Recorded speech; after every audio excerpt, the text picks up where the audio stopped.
এই ভাত খেতে দাও, খিদা পেয়েছে। নাও ভাত। দাও, তাড়াতাড়ি দাও। নাও।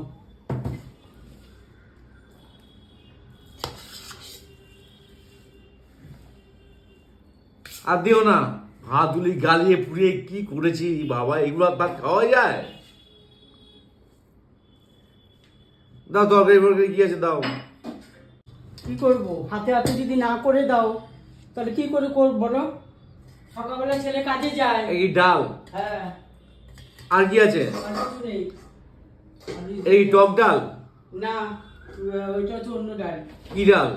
রাত্রেবেলা যে খেয়েছো সেই ডাল। ডালটার নাম কি? খেসারির ডাল। খেসারির ডাল? তার কিছু নেই? না, ওই আলু চিপস আছে। তার কিছু না দিলে এই সকালবেলা ভাত খাওয়া যায়? ধর আমি খাবো না ভাত, চাও তো। আছে। আলু চিপস দিয়ে খাওয়া যায় না ভাত, আমি খাবো না। তাহলে আম আছে, আম দিয়ে খাও।